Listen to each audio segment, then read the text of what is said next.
Hello friends, welcome to exam tech. आज हम discuss करने वाले हैं जनरल साइंस के एनसीईआरटी के क्वेश्चंस की अपनी सीरीज़ को कंटिन्यू करते हुए इंडियन नेवी एमआर के लिए मोस्ट इम्पोर्टेंट होने वाले हैं क्वेश्चंस। ओके, 30 टू 40 क्वेश्चंस हम डिस्कस करने वाले हैं विद कॉन्सेप्चुअल एंड डिटेल में। ओके, आपको खुद से ट्राई करना है। चलिए स्टार्ट करते हैं वीडियो।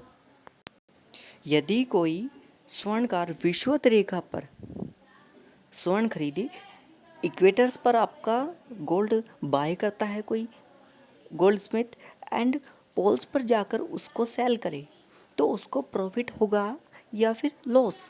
उसको प्रॉफिट होगा। क्यों? क्योंकि पोल्स पर जी की वैल्यू ग्रेटर होती है देन इक्वेटर्स पर। ओके, तो पोल्स पर अधिक होने के कारण वहाँ पे वेट बढ़ जाएगा। जो गोल्ड उसने खरीदा उसका वेट बढ़ जाएगा, जिसके कारण उसे लाभ होगा। Okay, what is weight? भार क्या है? भार एक बल है, गुरुत्व बल। ओके, और मास क्या है? मास उसकी प्रॉपर्टी है जो अनचेंज रहती है किसी भी कंडीशन में। ओके, चाहे आप उसे मून पर ले जाएं, अर्थ के अंदर ले जाएं, अर्थ की सरफेस पर मास तो एकदम कांस्टेंट रहता है। ओके, संवेग परिवर्तन की दर किसके बराबर होती है? संवेग परिवर्तन लगाए गए बल के बराबर, न्यूटन का second law. Okay, F equal to delta P upon delta T. Cricket की एक गेंद को कैच करते समय खिलाड़ी अपने हाथों को पीछे क्यों करता है? ताकि उसकी चोट कम लगे। ओके, आपने आवेग पढ़ा होगा, इम्पल्स, उसी का ही एग्जाम्पल है। ओके, किसका एग्जाम्पल है? आवेग का। इंडियन नेवी एमआर और आपका एयरफोर्स वाई ग्रुप वालों के लिए एक्स ग्रुप और Y group, technical non technical, most important series होने वाली है। ओके, ध्रुवों पर पृथ्वी का कोणीय वेग कितना होता है? पोल्स पर जो होता है आपका कोणीय वेग, एंगुलर वेलोसिटी, वो है 0 होता है। ओके, मोमेंटम का मात्रक कितना होता है? ओके, आपने फॉर्मूला पढ़ा होगा, P equal to M V. M mass और वी वेलोसिटी, किलोग्राम मीटर पर सेकंड। ओके, तो कितना आ गया आपका मोमेंटम का मात्रक? किलोग्राम मीटर पर सेकंड।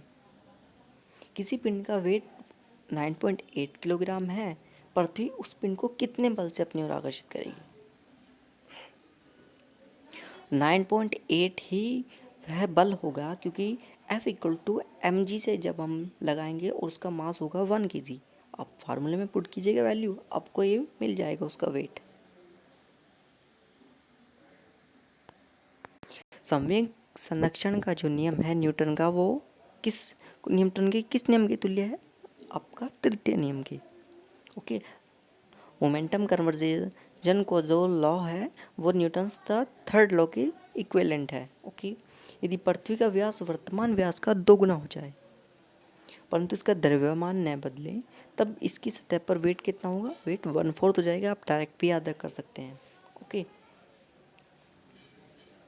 यदि कोई व्यक्ति पृथ्वी की सतह से पृथ्वी की त्रिज्या के बराबर ऊंचाई पर जाए, पृथ्वी की तल से नीचे पृथ्वी की त्रिज्या के बराबर गहराई में जाए, तो उसके भार में कितना परिवर्तन होगा? ओके, तो फर्स्ट ऑप्शन का राइट हो जाएगा आपका। जब वह ऊंचाई पर जाता है तो 1/4 रह जाएगा, और जब वो उतनी ही गहराई में जाता है तो उसका वेट 0 हो जाएगा। ओके, यदि दो पहाड़ियों के पिंडों के बीच दूरी दोगुनी कर दी जाए तो गुरुत्वाकर्षण बल का मान 1/4 रह जाएगा। ओके, फार्मूला नोट डाउन कीजिएगा, F equal to capital C m1 डॉट m2 upon R square, indirectly proportional हो गया। ओके, एक वस्तु का जो मास है वो 10 किलोग्राम है, इसका भार कितना होगा? W equal to M G. आपने फार्मूला लगाया W equal to M ji,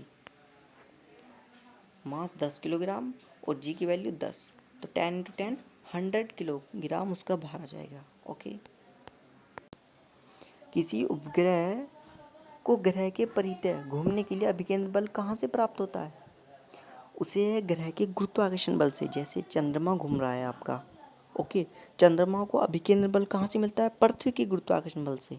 okay, concept clear होना चाहिए कि भाई किसको घूमने पर किससे मिलता है। ओके, तारे किसका चक्कर लगाते हैं? अपनी मंदाकिनी का। तुल्यकालिक उपग्रह को कितनी ऊंचाई पर स्थापित किया जाता है? 36,000 किलोमीटर। मोस्ट कंफ्यूजिंग टॉपिक है तुल्यकालिक उपग्रह। ओके, पढ़ लीजिएगा कितने उपग्रह पर कितनी चाल पर उसकी जो पथ होगा वो पैराबोलिक होगा, वक्रीय होगा। तो इम्पोर्टेंट टॉपिक है, नोट डाउन कीजिएगा। ग्रह या उपग्रहों के मार्ग को क्या बोलते हैं? इसको बोलते हैं ट्रेजेक्ट्री।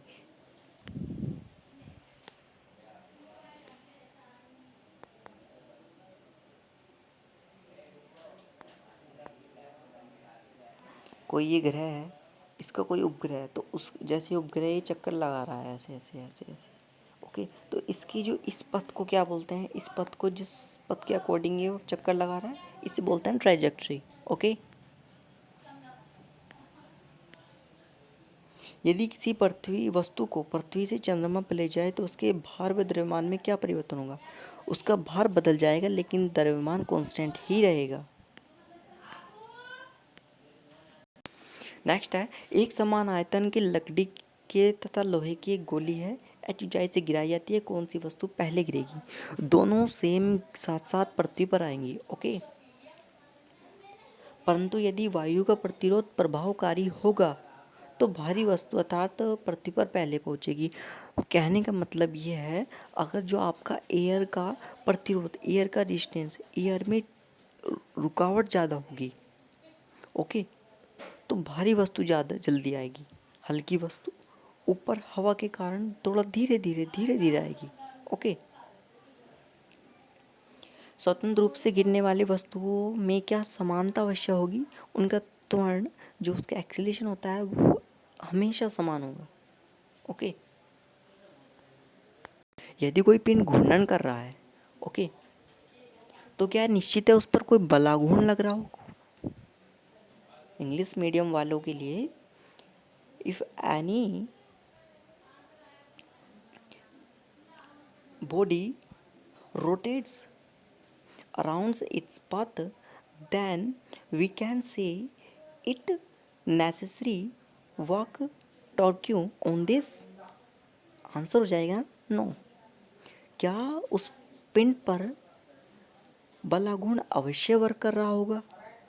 तो इसका आंसर हो जाएगा नहीं, यह आवश्यक नहीं है। ओके, पेचकस का हत्था चौड़ा क्यों बनाया जाता है? बलाघूर्ण का मान बढ़ाने के लिए। ओके,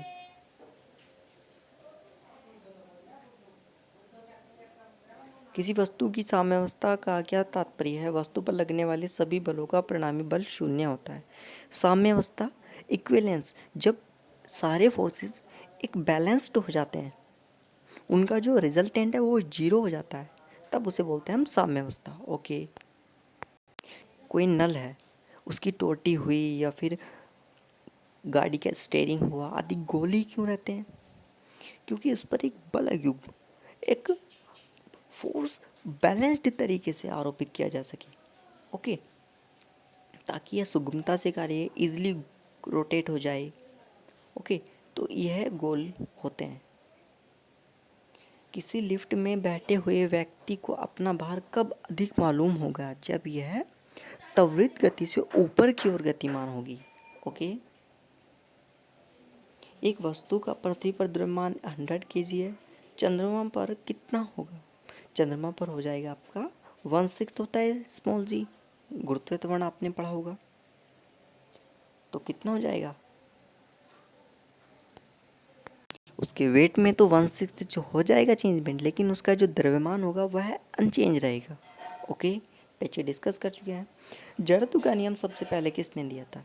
न्यूटन्स का फर्स्ट लॉ को हम जड़त्व के नियम से भी जानते हैं, यह दिया था आपका गैलीलियो ने। ओके, साइकिल सवार मोड़ पर झुकता क्यों है? क्योंकि प्रॉपर अभिकेंद्र बल प्राप्त करने के लिए। सड़क पर चलने की अपेक्षा बर्फ़ पर चलना कठिन क्यों होता है? घर्षण वाली वीडियो में, फ्रिक्शन वाले चैप्टर में कम्प्लीटली डिस्कस हुआ है इस टॉपिक के ऊपर, क्योंकि बर्फ़ पर सड़क की अपेक्षा घर्षण कम होता है। ओके, यही कारण है आपका, किस भारतीय वैज्ञानिक ने न्यूटन से पूर्व ही बता दिया था कि पृथ्वी सभी चीज़ों को अपनी ओर आकर्षित करती है। यह थे ब्रह्मगुप्त। ओके। और क्वेश्चंस के लेवल पर मत जाना, एकदम लेवल आपके पेपर के अकॉर्डिंग ही है। ओके। इनकी प्रैक्टिस कीजिए जब अच्छा तरीके से, और एग्ज़ाम के टाइम पर अटैचमेंट रखिएगा, क्योंकि कुछ स्पेशल होने वाला है इस चैनल पर।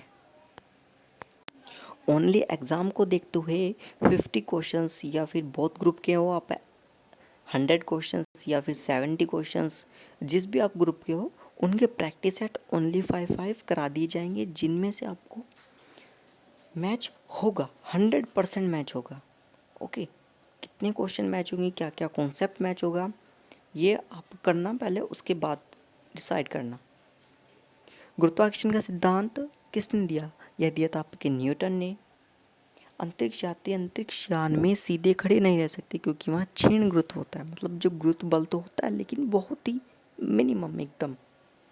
किसी पिंड का भार पृथ्वी पर कहाँ अधिकतम हो? पोल्स पर मैक्सिमम होता है वेट, और मास कांस्टेंट रहता है।